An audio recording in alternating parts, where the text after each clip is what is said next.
creation. And, we can assume that the internet bubble, or, the internet boom, kind of bailed out Keynesian policies that would have maybe tanked or contributed to further economic woe earlier in the 20th century.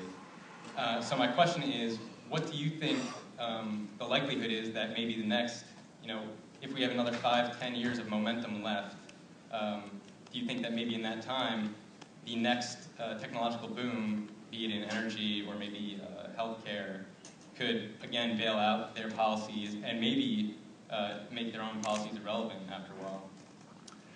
Yeah, no, I think the question about Keynesian economics is always strange because there's something about the whole thing that seems fraudulent, where you sort of are printing money and that somehow creates economic wealth. And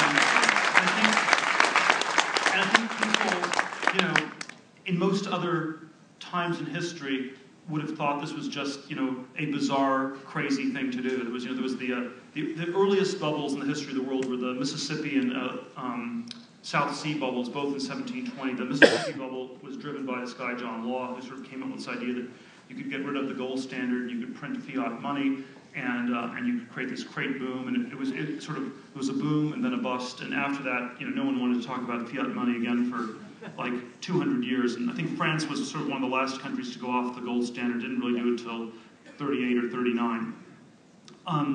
But obviously, there was something about the Keynes thing that seems just fraudulent, and yet we also have to acknowledge that somehow it seemed to work for many decades. And so the people who said that Keynesian economics in the 30s would immediately go bust, and that all the government borrowing wouldn't work, it kind of managed to work for a number of decades. I would say it's just because you had this incredible technological tailwind.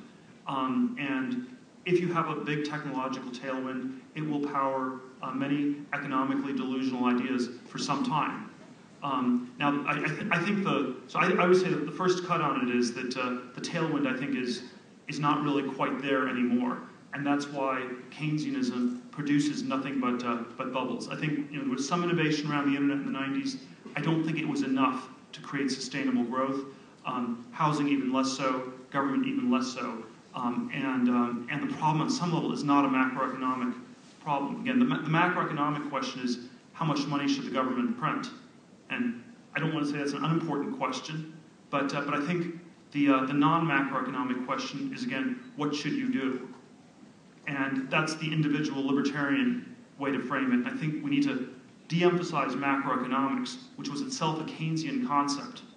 It was that the economy was not the sum of its parts. It was somehow this holistic thing that exists above the sum of its parts. And maybe that's true. Maybe there are different layers to things on some level. And if you're suffering from cancer, the reductionist thing is you do chemo. The non-reductionist thing is you do yoga. In practice, you should do both. I'll grant that. So if you can do something to restore confidence, that might be good if you are doing everything else. But at a point where we think the only level that exists is the macroeconomic level, it's like you have a cancer patient who's already doing 3 hours of yoga a day, and the recommendation is we need to do more yoga.